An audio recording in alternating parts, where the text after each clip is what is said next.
Yo les gars, j'espère que vous allez bien. On se retrouve aujourd'hui avec une vidéo un petit peu spéciale que ce que je fais d'habitude, puisque c'est pas une vidéo facecam comme d'hab, mais c'est une vidéo discussion avec Paul Cryptoformation, qui est un youtubeur et un créateur de contenu que vous connaissez peut-être. C'est l'un des youtubeurs les plus forts de l'écosystème dans tout ce qui est investissement selon moi. Et ça fait un moment qu'on travaille ensemble, mais on n'a jamais fait de vidéo tous les deux, que ce soit sur ma chaîne ou sur la sienne. Sauf que depuis septembre, j'ai rejoint le groupe Crypto Recherche qu'il a créé, qui est le plus gros groupe d'investissement francophone, pour pouvoir poster du contenu un petit peu plus poussé et un petit peu plus régulièrement que ce que je fais sur ma chaîne YouTube. Donc pour fêter ça, je me suis dit que ça méritait bien une petite vidéo. On parle d'analyse fondamentale, de tokenomics, je pense que vous allez kiffer. Donc vous pouvez me retrouver sur Crypto Recherche à partir de maintenant si vous le voulez, toutes les infos sont dans la description, et n'hésitez pas à me donner vos retours sur le groupe pour ceux qui y sont déjà. Je vous laisse avec la discussion. Bonne vidéo les gars. Salut Paul, j'espère que tu vas bien, merci beaucoup d'avoir accepté de venir dans cette petite vidéo. Bon, je sais pas si tu as encore besoin de te présenter, tu fais des vidéos depuis, tu m'avais dit, 4 ans, 5 ans sur YouTube autour de la crypto, et tu as lancé il y a pas longtemps, il y a combien, un an ton groupe Crypto Recherche, où tu Ouais, fais des exactement. analyses, où tu fais des petites analyses fondamentales, tu nous trouves des pépites de malades toutes les 2 semaines. Ouais, ça fait déjà un an, c'est ça? Ouais, ça fait déjà un an. Ben, en fait, moi, trouver des pépites, c'est un truc que je fais en crypto depuis 2017. Là. C'est ça qui m'a vraiment excité dans ce monde-là. Autant l'aspect philosophique du Bitcoin que l'aspect qu'on peut investir dans des projets rapidement sans avoir à passer par le processus habituel. Fait que, ouais, c'est ça le groupe en ce moment. Là. Ok, bah trop cool. En plus, c'est, je crois, le groupe avec le plus de membres francophones, tout le monde est content, enfin, c'est vraiment trop cool. Ce qui est sympa, c'est que, si je me trompe pas, toi, avant, il y a quelques années, t'étais plus du côté de tout ce qui est trading, chart, analyse technique, etc. Même si t'étais déjà dans le fondamental, mais j'ai l'impression que de plus en plus, tu pivotes un petit peu vers l'analyse fondamentale, en tout cas, t'en parles de plus en plus, et c'est un peu plus mon domaine que le trading où je suis complètement nul. Donc, je voulais voir un petit peu ton approche par rapport à l'analyse fondamentale. Donc, la première question, c'est simplement, quand tu trouves un projet, déjà, comment est-ce que tu vas trouver le projet que tu vas analyser, parce que tu peux pas tous les analyser. Et ensuite, qu'est-ce que tu regardes en priorité à l'intérieur de ce projet pour en faire l'analyse? Ouais, ben c'est des bonnes questions, Iril. Puis dans le fond, pourquoi je parlais moins d'analyse fondamentale sur ma chaîne, juste pour répondre à la question, c'est quand on a une grosse chaîne avec plusieurs abonnés, quand on trouve des cryptos avec peu de liquidité, c'est vraiment pas une bonne idée d'en parler sur une chaîne avec beaucoup d'abonnés parce que ça fait exploser le prix. Après, les gens qui achètent en dernier se font avoir parce que le prix finit par redescendre à un moment donné. Fait que là, c'est pour ça que dans le groupe de recherche, une communauté plus privée, là, on peut vraiment aller plus avec des pépites plus petites. Pour répondre à la question, comment est-ce qu'on trouve les pépites, qui est vraiment important, il y a différentes façons de faire. Comme tu sais, en crypto-monnaie, parfois il y a des narratifs, donc des catégories de crypto qui sont à la mode, que toutes les crypto-monnaies de la catégorie explosent. Fait que ça, c'est une des façons de trouver les pépites là-dedans. Donc, qu'est-ce qu'on fait? C'est qu'on regarde la catégorie, on trouve le leader de catégorie qui est généralement le premier qui va monter. Là, par exemple, si on prend les plateformes d'échange décentralisées de produits dérivés, c'était GMX qu'on a connu l'année passée, qui a explosé en premier. Puis après, on a eu les exchanges, si on veut, qui avaient moins de De market hype. cap, qui étaient moins connus, moins de hype. Ben là, une fois que GMX a monté, ben là, les gens se rendent compte que, ah ben ouais, les exchanges de produits dérivés, ça va être utilisé pour la suite des choses. Est-ce qu'il y a d'autres produits qui sont concurrents, qui pourraient même être meilleurs que GMX? Puis là, c'est là que la liquidité vient se recycler dans les bons concurrents. Puis après un certain moment, la liquidité vient se recycler dans les projets plus petits, que là, c'est pas vraiment des bons concurrents, ça peut même être des copies du leader de narratif, mais c'est comme ça qu'on peut profiter de certains narratifs qui durent de 30 à 75 jours en général avant que ça corrige de nouveau. Fait que ça, c'est la première façon de trouver des pépites. Deuxième Ok. façon qu'on peut parler peut-être, c'est j'utilise beaucoup les réseaux sociaux. Fait que je regarde un peu les crypto-monnaies. Ça va avec le trading social, qui est quelque chose qu'on peut faire maintenant avec les médias sociaux depuis les dernières années, puis qui fonctionne excessivement bien. Il y a beaucoup de gem hunters qui existent sur les médias sociaux. Parfois, ils vont pousser des bonnes cryptos, parfois pas du tout. Mais juste de voir qu'est-ce qui circule au niveau des gens qui recherchent des pépites, ça peut être intéressant pour cibler ces cryptos-là puis faire ses propres recherches après, plutôt que d'aller sur CoinGecko, que tu as 20 000 cryptos qui sont listés sur CoinGecko, puis que là, ben, tu y vas au hasard. C'est mieux déjà d'avoir un pré-filtre qui aide à accélérer les recherches. Petite pièce de alpha pour les gens qui écoutent aujourd'hui. On vous mettra dans la description une petite liste de 5 ou 6 comptes Twitter qu'on suit. Je sais que j'en ai aussi deux, trois comptes de Gem Hunter, c'est cadeau. C'est hyper intéressant ce que tu dis et ça rejoint beaucoup ma stratégie de recherche et d'investissement. C'est que, surtout en bear market, je trouve que c'est une erreur de pas fonctionner en prenant en compte la liquidité. Sachant qu'en bear market, contrairement au bull run où tout le monde a des sous à mettre un petit peu n'importe où, la liquidité n'est pas énorme. Et donc on est obligé un petit peu de suivre la liquidité et de pivoter avec elle. Et c'est pour ça que les narratifs sont hyper importants, et encore plus en bear market, c'est que les narratifs reflètent là où est la liquidité et là où elle se déplace. Comme tu l'as dit, un narratif ça prend environ 45, 60 jours, et la liquidité va à chaque fois se déplacer entre différents narratifs, et c'est pour ça que le concept de narratif est hyper important, parce que si on arrive à identifier ces narratifs, si on arrive à savoir où est la liquidité et où est-ce que les gens mettent leur argent, ça va être beaucoup, beaucoup plus simple ensuite d'identifier les meilleurs projets, parce que ça sera tout simplement les meilleurs projets du narratif. Même si là, on pourra ensuite optimiser et du coup essayer de trouver les meilleurs projets à l'intérieur du narratif, mais je pense que pour la plupart des gens, il ne faut pas non plus chipoter, et du coup, le plus important reste la recherche de narratifs parce que la liquidité est à l'intérieur. Ouais, exactement. Puis en fait, il n'y a rien de révolutionnaire à suivre les narratifs. Si on prend le marché traditionnel avant, c'est un peu la même chose. Par exemple, tu avais le secteur bancaire qui explosait. Après ça, tout d'un coup, c'est les semi-conducteurs qui explosent. Puis là, bon, c'est la même chose. Tu as les leaders de narratifs, tu as les petites compagnies, puis après ça, tu as les penny stocks qui explosent. C'est la même chose qu'on peut transposer en crypto. Puis c'est ça qui fonctionne. Fait que pourquoi pas faire qu'est-ce qui fonctionne? Ben, je pense qu'il n'y a pas de raison. Hein. C'est clair. Et du coup, imaginons que tu aies identifié un projet à analyser, peut-être à l'intérieur d'un narratif, et tu vas faire cette fois la recherche de ce projet pour savoir si il est bon d'investir dedans aussi.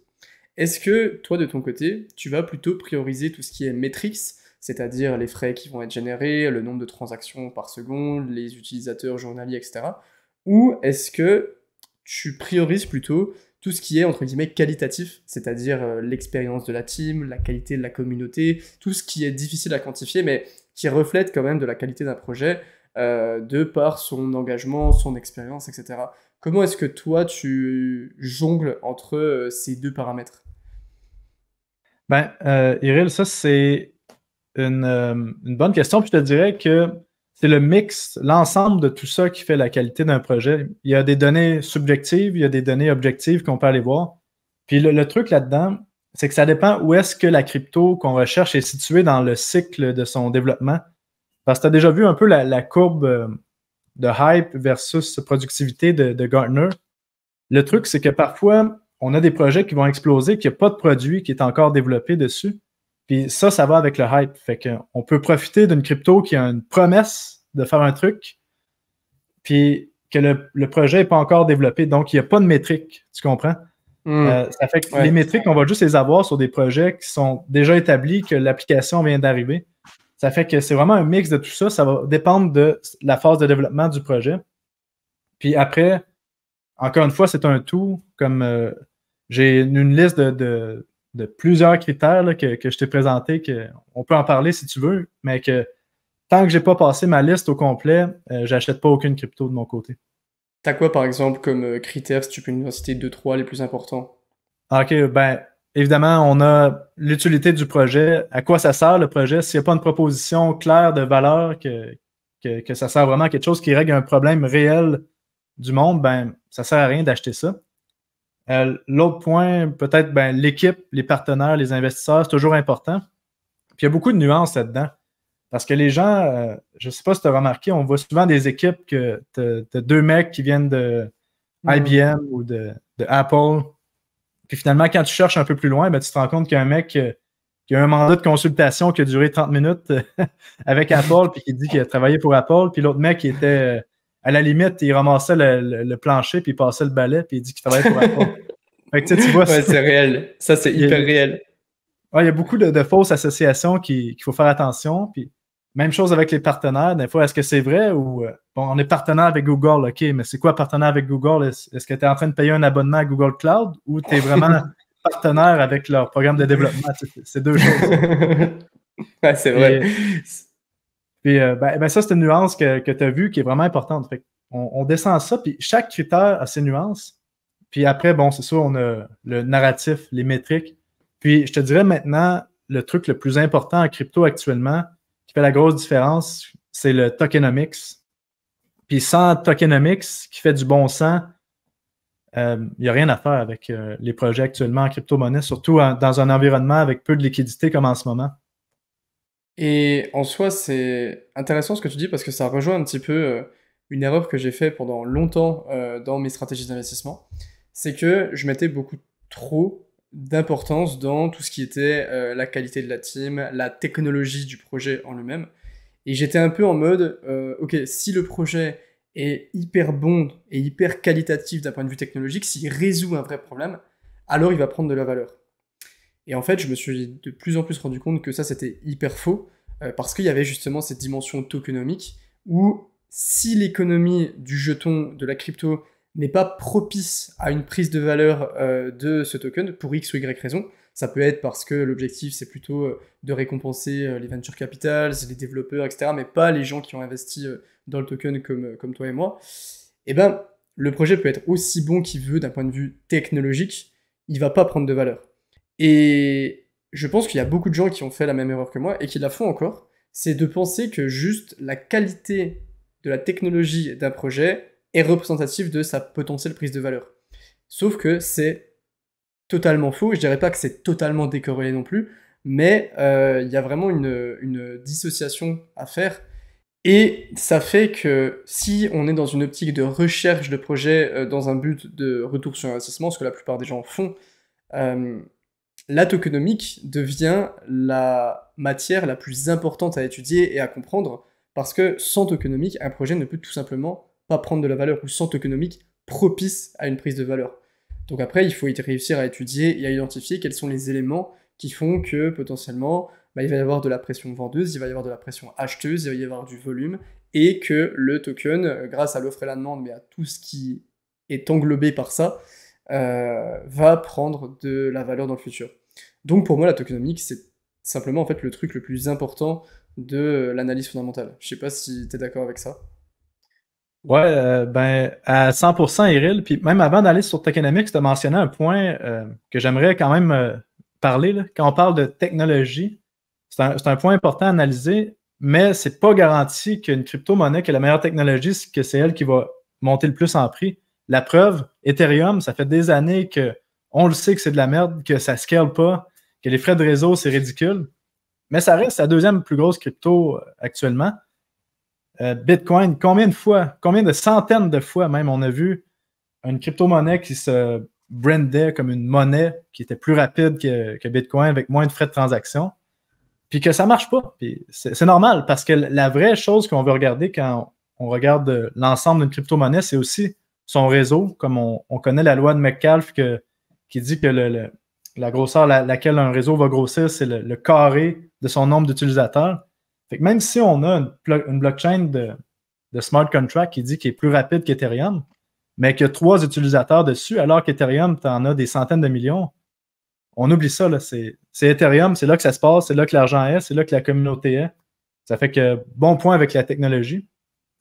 Puis bon, si on parle de tokenomics, pour répondre à ta question, c'est tellement primordial, le tokenomics maintenant. Je dirais qu'il y a 2 points clés à analyser quand on parle de tokenomics. C'est premièrement, à quoi ça sert le token? Moi, je vois tellement de gens qui achètent une crypto-monnaie, puis tu leur poses la question, à quoi ça sert le token? Ils ne peuvent même pas te répondre. Est-ce que c'est de la gouvernance? Est-ce que ça sert pour les frais de transaction? Est-ce que les tokens sont lockés à un endroit? Est-ce qu'il y a un burn de token? Puis si tu n'es pas capable de répondre clairement à quoi ça sert le token, pourquoi est-ce que tu as mis ton argent là-dedans, sérieusement? T'sais? Pose-toi la question. C'est quand même bizarre. Là, c'est comme tu achètes un crayon, puis tu sais même pas que ça sert à écrire. À écrire. Pourquoi tu achèterais un crayon? C'est la même chose. Ouais, c'est vrai, c'est vrai. Puis tu as l'aspect, puis deuxième aspect, ben, c'est la cédule de vesting là, qu'on étudie de plus en plus, puis que même moi, j'ai fait des erreurs dans les dernières années en comprenant pas à 100% la cédule de vesting, qu'on se rend compte que les firmes de capital de risque, quand ils ont fait des levées de fonds, sont souvent avantagées, puis que ça fait que pendant des années, on a des relâchements de tokens tous les mois qui font que même si on a une pression acheteur, ça ne compense jamais la pression vendeur, puis le prix du token ne fait que descendre. Je trouve que c'est impressionnant de voir à quel point, par rapport aux dernières années, quand on compare, l'évolution globale de la compréhension des gens par rapport à la technologie de la blockchain, des smart contracts, etc., a bien avancé, les gens ont fini par comprendre. Les gens comprennent maintenant que il faut se former, il faut avoir des connaissances techniques si on veut investir dans les crypto-monnaies et essayer de faire des profits. Donc, dans les dernières années, le niveau d'éducation a totalement augmenté. Par contre, c'est impressionnant de voir à quel point la connaissance technique de la tokenomics est restée hyper faible par rapport à cette évolution des connaissances. Et je pense que c'est quelque chose qui est entretenu et qui est voulu par les créateurs de projets. Par exemple, il y a quelques temps, je discutais avec quelqu'un qui était responsable de la tokenomics d'un projet, qui m'expliquait que la façon dont étaient distribués les tokens et tout ce qui tournait autour de la tokenomics, le vesting schedule, etc., tout était fait pour qu'on ait des prises de profit pour les venture capital et pour les investisseurs privés, au détriment justement des investisseurs particuliers qui vont se faire juste dumper à la gueule et qui vont servir d'exit liquidity. Et donc ces projets-là ont tout intérêt à garder un certain flou et un certain manque de clarté et de transparence parce qu'ils ont tout intérêt justement à entretenir ce manque de connaissances. Et je pense que c'est beaucoup dû à ça, au fait que l'évolution de la connaissance est importante pour les projets, parce que du coup les projets, s'ils développent une bonne technologie, les gens vont peut-être un petit peu plus le comprendre. Par contre, ces mêmes projets-là ont tout intérêt à ce que les gens ne comprennent rien au tokenomics, comme ça ils peuvent faire un petit peu ce qu'ils veulent et manier la tokenomics comme ils le veulent, vu qu'il n'y a pas de standard, il n'y a pas de compréhension. Donc il y a un gros manque de standard, de clarté et de transparence vis-à-vis de ça, qui est entretenu justement par ce manque de compréhension causé et voulu par les projets et les créateurs de tokenomics. Ce qui est bien triste d'ailleurs. Et toi, du coup, comment est-ce que tu aimerais que le milieu de la tokenomics évolue dans les prochaines années? Est-ce que tu penses qu'il y a besoin de mettre au clair des standards et d'améliorer la transparence? Ou est-ce qu'il faudrait juste tout restructurer, tellement il y a des choses qui sont gangrenées et qui ne sont pas du tout propices pour une prise de valeur de l'écosystème à long terme? Ouais, ben, Irel, ça, c'est vraiment un gros point que tu amènes là. Puis déjà, moi, j'étudie des dizaines de projets à chaque mois. Puis déjà, pour te montrer à quel point le tokenomics est opaque, soit c'est une incompréhension totale des créateurs de projets, qu'est-ce qui est possible. Ouais, c'est vrai. Ou l'autre point, c'est qu'ils veulent vraiment être opaques parce que c'est ça le but. Oh, désolé, mon téléphone. Ouais, c'est ça, bon. Fait que l'incompréhension totale parce que quand je recherche sur un projet, parfois j'ai de la misère à trouver le tokenomics. Je peux même pas le. Il faut que je cherche dans mes documents, je clique creux dans le site web pour finalement trouver un truc qui ressemble à un tokenomics, mais on n'a même pas la distribution sur plusieurs années. Ça fait qu'il y a un gros travail à faire de ce côté-là pour la plupart des projets. Puis, selon moi, le problème avec ce genre de tokenomics-là, c'est que il y a des incitatifs, tu vois, c'est que le projet veut avoir du financement, fait que c'est normal qu'il va aller chercher des firmes de capital de risque qui sont prêts à balancer de l'argent dans n'importe quoi qui a des gros risques. Mais la contrepartie là-dedans, que plusieurs personnes ont des œillères et qui ne veulent pas voir, c'est que pendant des années, les gens vont se faire domper dessus, les retails, comme tu viens de mentionner.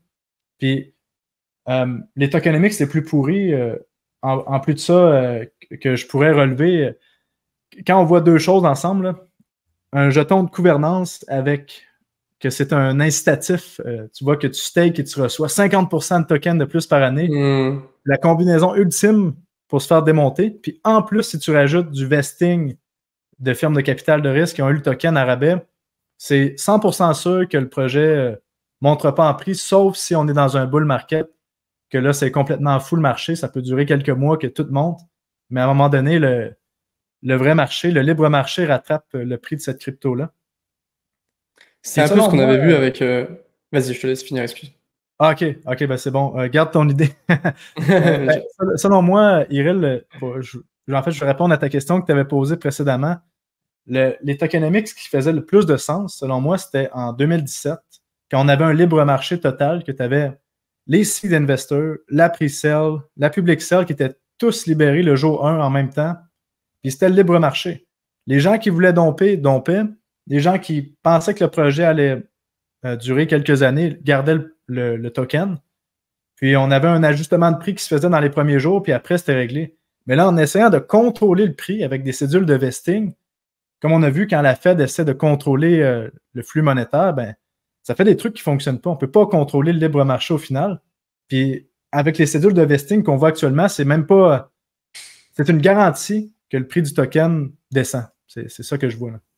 Ouais, c'est ça. Après, je trouve quand même qu'il y a certaines nuances à apporter vis-à-vis des investisseurs privés et des ventures capital, où on a tendance à les diaboliser à tout prix. Et je suis d'accord qu'il y a certaines pratiques qui sont extrêmement douteuses, mais si on compare par exemple à 2017, actuellement l'écosystème est quand même extrêmement compétitif, et ça devient de plus en plus compliqué de créer un projet. Par exemple, si je veux lancer une plateforme de smart contract, un layer 2, un Oracle ou n'importe quoi, ça devient de plus en plus compliqué pour moi de devenir compétitif et d'aller concurrencer des projets qui sont installés depuis des années, qui ont levé par exemple des millions de dollars dans les dernières années. C'est compliqué de venir les concurrencer et d'essayer d'être viable à côté d'eux sans pouvoir lever des fonds et sans avoir justement l'apport de capital que les ventures ou les gros fonds peuvent m'apporter. Donc en soi, la plus-value des ventures capital, c'est comme dans une startup classique en soi, elle est évidente et elle est lisible. Là où je te rejoins par contre, c'est que clairement, j'ai l'impression que quand on compare encore à 2017, actuellement, tout est fait pour que ce soit les ventures capital, les investisseurs privés, la team, qui vraiment se régalent et qui prennent 99% du gâteau, au détriment des particuliers. Contrairement à avant, où peut-être que on se disait un petit peu plus, ok, on va essayer de faire en sorte que tout le monde soit gagnant, forcément un petit peu plus au profit des ventures et des investisseurs privés, mais on va quand même essayer de faire que le token prenne de la valeur. Maintenant, on en a un peu rien à foutre, et il y a beaucoup de projets pour qui les retails sont juste là pour servir d'exit liquidity, et juste de leur dumper dessus, de leur dumper les tokens de seed, de pre-seed, de team, de ventures, etc. Et c'est là où il y a vraiment un problème, et c'est là où on doit vraiment essayer d'élever les standards vis-à-vis de ça. Et là où on revient sur cette notion d'éducation à la tokenomics qui est extrêmement importante, c'est que ces projets-là, ils vont pas se réveiller un matin et se dire ah les gars, peut-être qu'on abuse un petit peu, les pauvres retails, ils ont rien, nous on a tout. Non, ça n'arrivera pas. Et du coup, ils arrivent à maintenir ces standards de tokenomics complètement foireuses parce qu'il y a une incompréhension générale. Et donc, une élévation de la compréhension et des connaissances vis-à-vis de la tokenomics ferait changer énormément de choses, parce que justement les standards évolueraient, et si un projet arrivait avec une tokenomics qui était juste là pour nourrir les VC au profit des retails, bah, elle se ferait défoncer sur Twitter et sur les réseaux. Et donc, les projets seraient obligés de faire évoluer leurs standards parce que le modèle actuel ne marche plus. Donc, c'est pour ça que se former dans la tokenomics et avoir des connaissances en tokenomics est bien plus important que juste la personne qui veut faire ses petits profits dans sa chambre, ce qui est déjà très bien. C'est vraiment une compréhension globale qui amènera à une élévation des standards quasiment obligatoire, parce que ce ne sera pas les projets en eux-mêmes qui le feront de manière spontanée. Il faut qu'ils comprennent que ça ne marche plus, et donc il faut pivoter. C'est un petit peu ce qui s'était passé avec les ICO d'ailleurs, quand on regarde, très peu de projets font des ICO, parce que maintenant, bah, les gens ont compris que les ICO, la plupart des ICO, t'allais te faire défoncer et t'allais perdre 99% de ton investissement. Donc plus personne ne fait d'ICO, les gens pivotent un petit peu, etc. Et si on n'a pas ça, si on n'a pas une élévation des standards, j'ai peur que dans les prochaines années, il y ait des pourcentages beaucoup plus élevés qui soient réservés aux VC, à la team, etc. Ce qui est déjà le cas, on voit qu'il y a une tendance qui augmente dans les dernières années, quand on compare à 2018-2019, on a 20, 25, 30, 35% des tokens et de la distribution totale qui est réservée aux investisseurs privés. C'est énorme quand on compare aux années d'avant où c'était beaucoup moins, voire zéro. Donc si on continue, et si on n'a pas cette prise de conscience globale, on peut arriver dans 2-3 ans avec 50, 60, 70% des tokens qui sont réservés à ce type d'investisseurs, ce qui serait absolument terrible pour l'écosystème et qui créerait une sorte de désintérêt global, parce que les gens comprendraient que bah, c'est devenu impossible de prendre des profits en crypto sans avoir des connaissances ou un réseau de fous. Ben, je pense que ça va être important pour nous, en tant que créateurs de contenu, de faire de plus en plus de contenu éducatif sur le tokenomics. Je pense que c'est rendu un must maintenant. Puis, en plus de ça, tu parles de standards. Le problème, je pense même, on pourrait aller jusqu'à dire que le nouveau standard actuel, c'est le tokenomics copier-coller avec un vesting sur 3 ans, que pendant 3 ans, les VC dompent à la gueule des gens du public. Puis, en plus, à chaque fois qu'il y a un dumping majeur de tokens, souvent, les projets les plus intelligents essaient de jumeler ça avec une bonne nouvelle. Puis là, le public achète « Waouh, quelle bonne nouvelle! » Puis finalement, le prix descend. Ils se demandent pourquoi ça descend. Ben, logiquement, la nouvelle qui est bonne fait en sorte que le prix pourrait monter, mais là, la vraie logique, c'est que tu as des mecs qui balancent des millions de dollars dans la gueule du retail. Fait que c'est sûr que le prix finit par descendre. C'est tellement fourbe quand même comme stratégie de mettre une bonne nouvelle sur les réseaux pour attirer les gens parce que tu sais que derrière il va y avoir un investing, une libération de tokens. C'est terrible, c'est tellement malsain. C'est là quand même quand je te parlais d'un manque de transparence, c'est que on est quand même sur des pratiques extrêmement douteuses. Le Web3 est quand même censé être quelque chose de communautaire. Où est la communauté là-dedans? C'est terrible. Donc je pense qu'il va falloir, dans les années qui viennent, une grosse prise de conscience par rapport à ça. Et je suis d'accord avec toi que ça va passer par les créateurs de contenu comme nous qui devons essayer de faire un effet boule de neige pour que les gens puissent prendre conscience qu'il y a vraiment un problème dans ce type de pratique. Est-ce que concrètement, toi, tu as une idée, si tu devais améliorer un seul truc dans la tokenomics, un truc vraiment qui te dérange, qu'est-ce que ça serait? Ah, il y a tellement de trucs, Iril. Puis je te dirais, l'autre point là, à cette question-là, c'est que ça dépend du type de projet. Parce que quand tu as un projet un peu à la Bitcoin ou une plateforme de smart contract comme Ethereum, c'est pas le même tokenomics que si tu as une plateforme de dérivés, d'exchange, parce que le token n'est pas utilisé de la même façon. Fait que c'est sûr que ça change de ce côté-là. Mais moi, un des points, sérieusement, ce serait que Dans une autre vidéo, parfait. On prend comme ça, on fera une vidéo sur toutes les problématiques qu'il faut régler dans les tokenomics. Je pense que la vidéo peut durer facile 2 heures. Mais c'est vrai en soi, la team. Pourtant, c'est quelque chose qui est hyper normalisé. Mais pourquoi la team a des tokens? Enfin, quand on regarde, c'est quelque chose qui est tellement normal, on a tellement l'habitude de voir le pourcentage de la team dans les distributions que ça nous choque même plus. Mais en soi, ça dépend de l'intérêt. Il n'y a pas forcément d'intérêt, pas tout le temps en tout cas. Mais c'est devenu normal, donc la team se donne des tokens. Bah écoute, merci Paul, c'était hyper intéressant. Et bon, bah je pense qu'on est conscient qu'on va devoir continuer à parler tokenomics et analyse fondamentale sur nos chaînes respectives et sur Crypto Recherche pour essayer d'élever le standard et de porter un peu la parole, que les gens prennent conscience en tout cas de ce qui se passe et des problématiques qu'il y a dans l'écosystème actuellement. Ben ouais, à fond, Iril. Je pense que ensemble, on va pouvoir vraiment avoir parler de ça plus publiquement, qu'est-ce qui se passe, voir quel projet fait de la merde, mettre la cible sur des projets qui font mal les choses, puis ça va pouvoir vraiment faire évoluer le marché des cryptos. Puis ça va démocratiser les bonnes tokenomics, justement. Puis sérieusement, encore une fois, je sais pas si tout le monde le sait, mais tu es dans le groupe Crypto Recherche maintenant. Dans le groupe, les gens ont reçu la nouvelle de façon extraordinaire. Là. Les gens t'adorent, Iril, franchement, parce que tu fais du contenu de qualité, t'es pas acheté par des projets, tu dis ce que tu penses, puis en plus, quand tu fais l'évaluation d'un projet, tu n'hésites pas à dire les points qui sont plus négatifs. Fait que franchement, c'est juste génial. Moi, je suis content de pouvoir travailler avec toi, puis je te remercie de l'invitation aujourd'hui. Bah écoute, merci beaucoup Paul, ça me fait trop plaisir. Merci d'être venu. Et c'est vrai, sur Crypto Recherche, là, depuis septembre, on essaye de se préparer au maximum pour le prochain bull run, pour les prochains mois qui arrivent, pour essayer de tous ensemble tirer le meilleur, le plus de profit de ce marché et dans les mois qui arrivent. Merci beaucoup Paul, c'est trop cool, et puis peut-être à la prochaine dans une vidéo sur ta chaîne ou sur ma chaîne. Ciao. Ben, à la prochaine, Iril. Salut!